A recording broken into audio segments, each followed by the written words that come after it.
حکم صاحبان کرام اور دیگر اساتذہ کرام اور میرے سامنے تشریف فرما عزیز ساتھی، آج میں اس پررونق سالانہ تقابلی انجمن میں جس عنوان کے تحت لب کشائی کرنا چاہتا ہوں یا کچھ بولنا چاہتا ہوں وہ ہے تحریک آزادی میں علماء کا کردار۔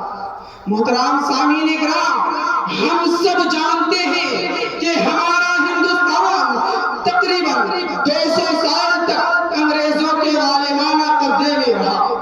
ہر سال 15 اگست کو ہم پرچم ہند لہرا کر کے اس دن کو یاد کرتے ہیں جس دن ہمارے بزرگوں نے دین، مذہب اور ذات سے بالا تر ہو کر قربانیاں دی، اپنا خون بہایا اور اس ملک کو آزاد کیا۔ لیکن افسوس کی بات ہے آج آزادی کے اصل مقاصد کو بھلا دیا گیا ہے۔ تقریباً 79 سال سے جو تاریخ ہمیں پڑھائی جا رہی ہے اس میں مسلمانوں کی عظیم قربانیوں کو یا تو کم کر کے دکھایا گیا ہے یا مکمل نظر انداز کر دیا گیا ہے۔ بہت سے مورخین نے قومی تحریک کے نام پر ایسی تاریخ لکھی جس میں مسلمانوں کی خدمت کو دبایا گیا ہے۔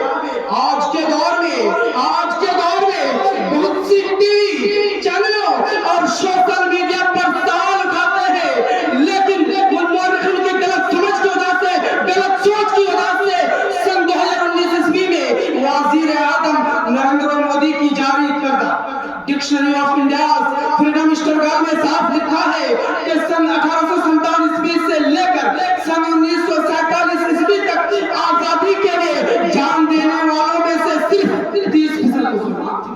صرف 30% مسلمان تھے۔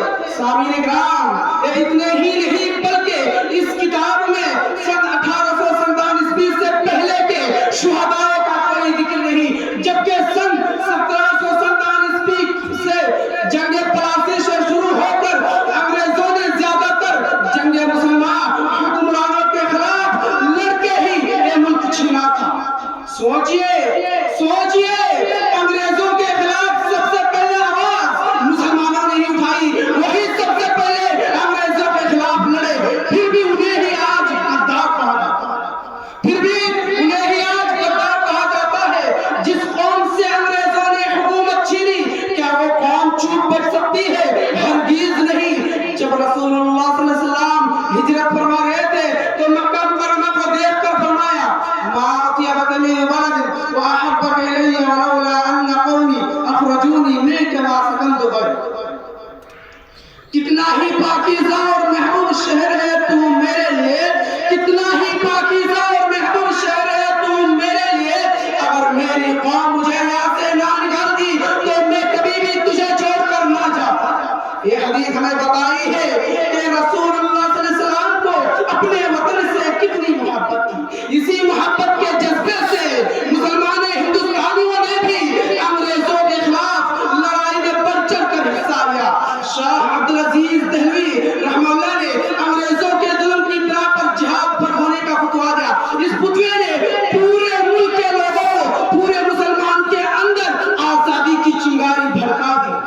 سامعین کرام، سن 1863 عیسوی میں مجاہدین اور انگریزوں کے درمیان سخت جنگ ہوئی۔ اس جنگ میں انگریزوں کا اتنا نقصان ہوا کہ پنجاب کے گورنر نے کہا ہمیں اس سے پہلے کسی جنگ میں اتنا نقصان نہیں ہوا۔ انگریز کہتے ہیں کہ مجاہدین کی تعداد 53,000 تھی، لیکن حقیقت میں وہ صرف 12 سے 1300 تھے۔ پھر بھی ان کی بہادری نے انگریزوں جیسی طاقت کو ہلا کر رکھ دیا۔ کیا یہ تاریخ آج کے لوگوں کو معلوم ہے کہ سن 1857 عیسوی کی پہلی جنگ آزادی کے اصل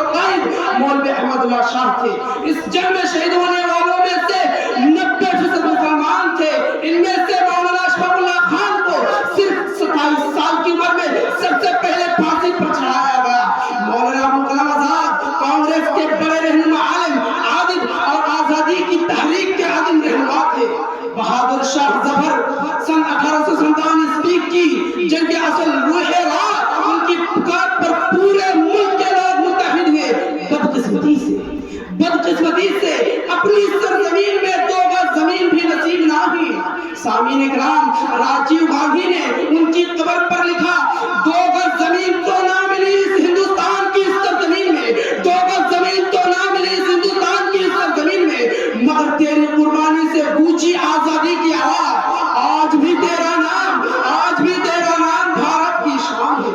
سامعین اکرام، صرف یہی نہیں بلکہ ہندوستان میں اور مسلمانوں کی بہت ساری قربانیاں ہیں۔ سن 1747 عیسوی میں جنگ پالاسی ہوئی، سن 1775 عیسوی سے لے کر سن 1805 عیسوی تک مرہٹہ جنگیں ہوئی، سن 1919 سے لے کر سن 1924 تک خلافت تحریک اور بالاکوٹ کا جنگ ہوئی۔ ان سب میں مسلمانوں کا خون بہا، لیکن تاریخ کی کتابوں میں جگہ بہت کم ملی۔ ہم نفرت نہیں اتحاد چاہتے ہیں، ہم نفرت نہیں اتحاد چاہتے ہیں۔ جس قلم سے گاندھی جی کا نام لکھا جاتا ہے اسی قلم سے مولانا ابوالکلام آزاد کا بھی نام لکھا جائے، جس قلم سے خدرام اور بادل کا نام ذکر ہوتا ہے اسی قلم سے اشفاق اللہ اور حسین احمد مدنی کا بھی نام ذکر ہونا چاہیے۔ اس سلسلے میں کسی شاعر نے کیا ہی خوب کہا ہے کہ ہم نفرت نہیں اتحاد چاہتے ہیں، ہم نفرت نہیں اتحاد چاہتے ہیں، دلوں میں امن کی بنیاد چاہتے ہیں، نہ فرقانہ دیوار، نہ فرقانہ دیوار، نہ نفرت کی بات، ہم مل کر جینے کی سوغات چاہتے ہیں۔ ہم انہی سے اپنا تقریر کو ختم کرتا ہوں۔ آخر میں دعا گو ہوں کہ اے الہ العالمین، جن لوگوں نے اس سرزمین کو اپنے خون پسینے سے آزاد کیا، تو ان کی قبر پر رحمت نازل فرما، تو ان کی قربانی کے قبول فرما، اور ہمیں اس ملک سے محبت اور ایمان پر مضبوطی عطا فرما، آمین یا رب العالمین۔ السلام علیکم ورحمۃ اللہ وبرکاتہ۔ وعلیکم السلام ورحمۃ اللہ وبرکاتہ۔